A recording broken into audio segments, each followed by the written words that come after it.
when is snitching ratting? I guess it's probably a question, something like that. Because how else is you going to ask the question, right?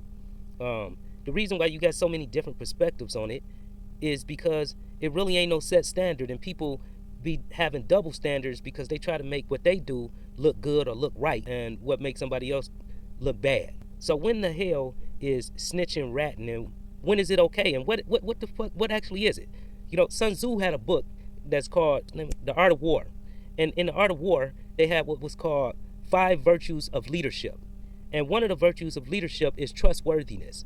And of course, it goes on to explain what trustworthiness is. However, what it's basically doing is it tells you that fixation on trust results in folly.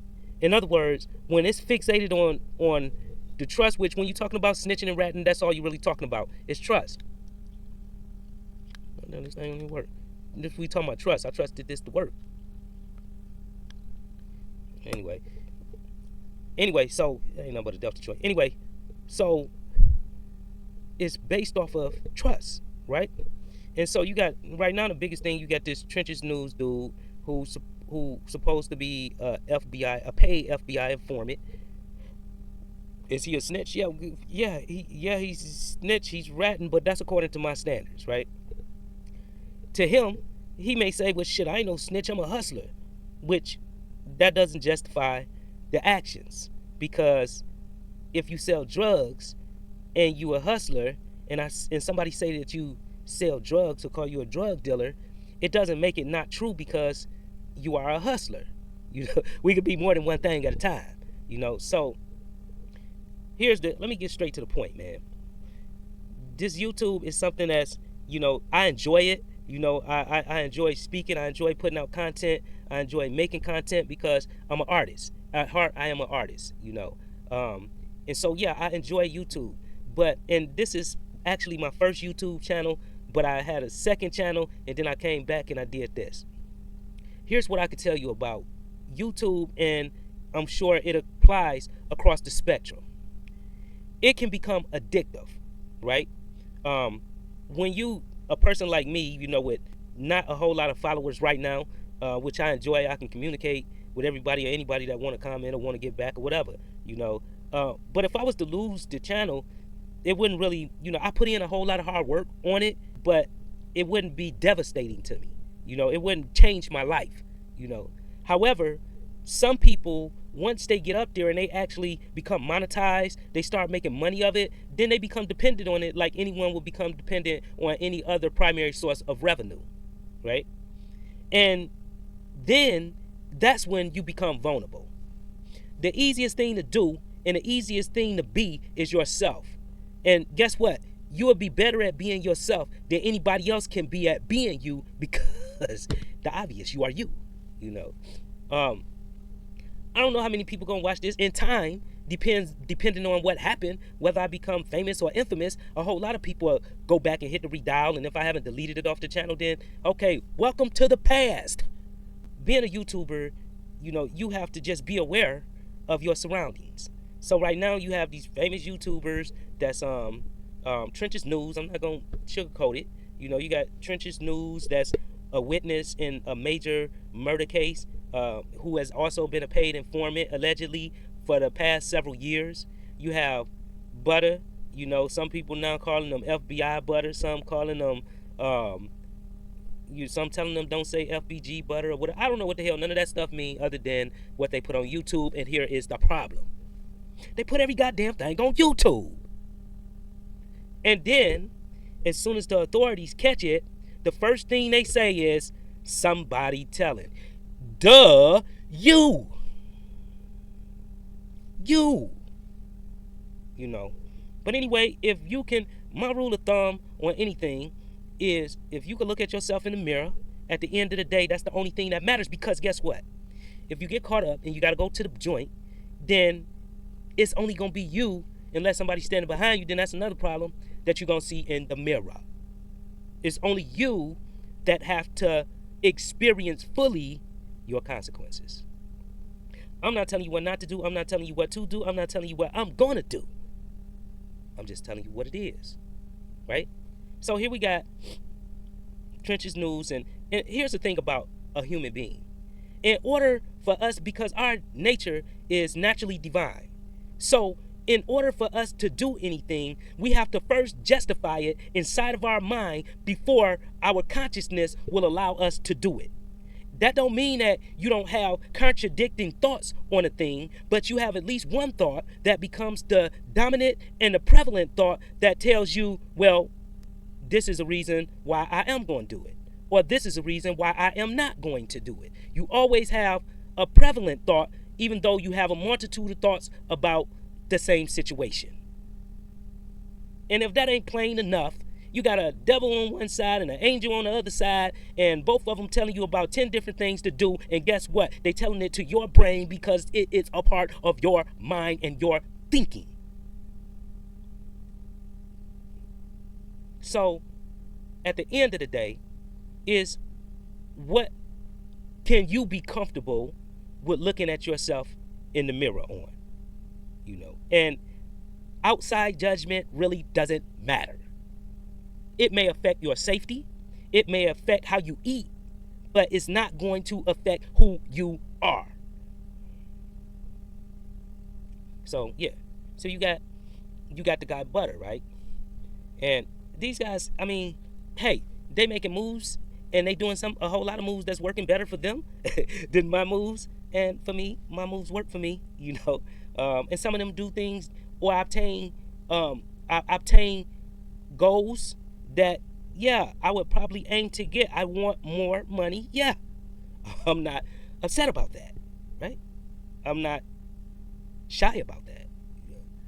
But at what cost is what a person has to always ask themselves. At what cost? Are we working harder and not smarter, or are we working smarter and not harder? You know. So what he does is, okay, he justified in his head that I'm only telling on dead people, right? Now, do I personally agree with that? It depends on what the circumstance is. Anybody else can come with that other bullshit, and then they're going to contradict themselves when they get to explaining what telling is and what not telling is. Is it telling? Yeah, it's telling, period. Yeah, hell yeah, it's telling. Is it ratting? Is there a difference? If you say no, then you are a fake mother. Shut your mouth. Here's what the difference is. And applying this to Butter's situation. First, I'm the first one to say, and pretty much my friends are the same way. If I'm dead and it's not going to affect my family, and it's not going to affect, and my family, it's only going to affect my family if I have an estate, right? Or maybe if somebody want to retaliate or something like that, and if they want to retaliate, I see them on the other side. Or really, I see them on the other side, but the thing is, the other side exists right now because we are multifaceted people. So what happens? Why is it what it is? Okay, so if I'm dead, man, and you could say that I did this body or something like that, or did a crime or something like that, and it's gonna get you off and you my mans or something like that, man, you better do it. I ain't got no issue with that. I'm telling you now, while I'm alive, so if I become famous or infamous, you can go back and look and say, well, yeah, he did say that. He did it. Come on, man. You know, people lie on you every day. You know, so I'd rather for somebody to lie on me if I'm gonna help them, and I ain't got no problem with it, and if I told them that they can, than to just make up shit and just do it on their own, and I ain't gave them no permission, or they don't know that's how I think. But right now I done told everybody how I think. You know. So, but here's the problem. So if he would have gave up names or lies or whatever, and that's another thing. If when somebody lie on you, is that telling? All right, so look, and please comment below, and I don't care if you disagree with me. I want to hear the disagreement. You know, a wise man doubts often and change their mind, but a fool is obstinate and doubt not. They know all things but their own ignorance. In other words, a wise person know that, goddamn it, there's a chance I might be wrong. So let me listen to somebody else who think they are right. You know, so if he did that, made up shit or whatever, to get out, and he talked about dead people and all of this and that, and ain't got nothing to do with no living people and everything.